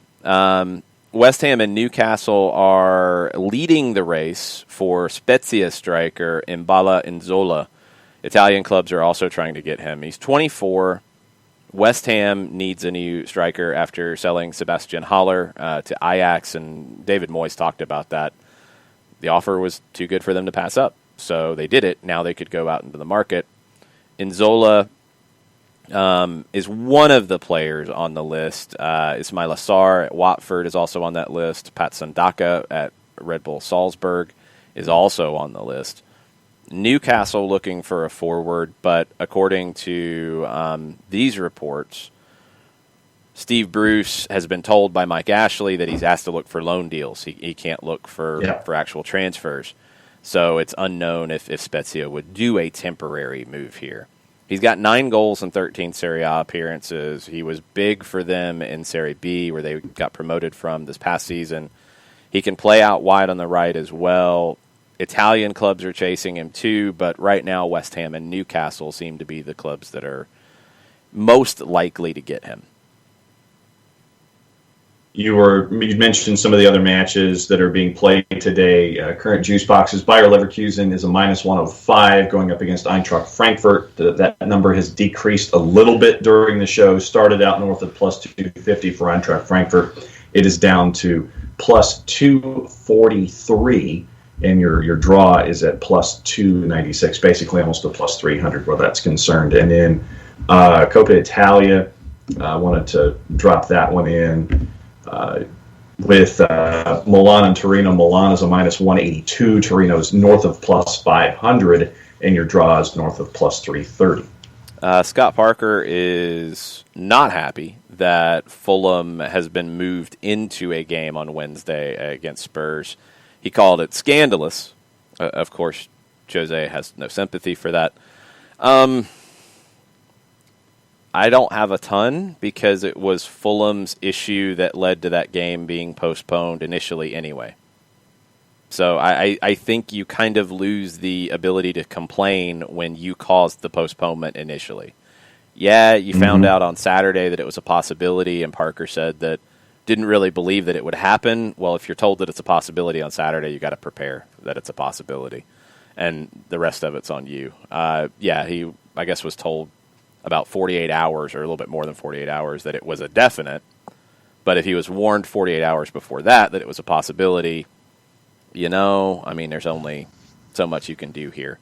Fulham caused the postponement. They're bumped into this now, so Tottenham doesn't have to be punished for teams not being able to play them because they have not had an issue. I think it's the right thing to do. I'm sorry, Scott Parker and Fulham. I'm sorry, but Tottenham shouldn't have to have a compressed schedule later because of other teams having outbreak issues and having games postponed. That's not fair to Tottenham. None of it's fair. None of it's perfect because you wouldn't structure a season this way. It's the reality. Fulham was at fault for the initial postponement. They don't really have a lot to complain about right now if things are getting moved around. No, and for me, looking at the Premier League, Fulham, because of the postponements, was one of the teams that I was going to be keeping an eye on at the bottom of the table because of all of those matches in hand. The idea of schedule compression right now, you're 2 in hand from pretty much everybody else. There are a couple who have played 15, but pretty much everybody else has played 17. And if this was going to create an issue for them in a relegation fight later in the year, and right now they're the second to last at 11 points, 3 points ahead of West Brom. Brighton's 3 points ahead of them. So, it could it'll be an interesting watch for Fulham with the matches that they have to make up down the line and how it affects their relegation battle. A couple of developing stories as we wrap. ESPN had this one about Arsenal borrowing £120 million from the Bank of England to help with cash flow during the pandemic. It's repayable by the end of May. It's designed to help offset the ongoing absence of matchday revenue for the season. Can't use it for transfers. It's a very specific corporate financing section of the Bank of England for COVID. Tottenham and the FA have both received financial support in the last year through this specific entity. Very few clubs or organizations are even eligible for it. Arsenal was. Unclear what interest will have to be paid on it. Spurs borrowed £175 million last year, I think, late. Actually, it might have been late in the last season, if I remember right. The rate that they got was 0.5%. Arsenal's statement was, as we continue to work through the implications of the global pandemic on our finances, we can confirm today that the club has met the criteria set by the Bank of England for the COVID corporate financing facility. It is definitely not 90 days same as cash, Jason Nix. This is a much better rate than something like that would be. Some other clubs might have to turn to that. Maybe Leicester City is one. Leicester City, according to Matt Slater of The Athletic, said that Leicester City take out an 8th outstanding loan from Aussie bank Macquarie. This one is secured against next season's Premier League TV income. That's the reality that clubs are dealing with. We'll keep you up to date on this stuff as we go. I haven't seen any updates on France lately about what they're talking about. Sounds like Real Madrid and Barcelona have got things settled, at least with their income flow and paying players and those sorts of things and what kind of pay cuts people are taking. This is why the conversation about what are they calling it in England about taking a break? I think Sam Allardyce coined the phrase. Didn't he have some kind of term for it? I don't remember. You don't know what I'm talking about, do you? No. He called it like a handbrake of some sort or a whatever. I don't remember. Oh, a circuit break. Circuit breaker. Yeah, a circuit breaker. Circuit like it's a that. It's not that. That's a dumb phrase. Why am I surprised? This is why some clubs are not very excited about that possibility. They're taking out, according to Leicester, or according to Matt Slater, an 8th outstanding loan Leicester's taking, and they're securing it as next season's TV income. You got clubs that are pretty heavily leveraged at the moment. Yeah. They don't want to be in this spot.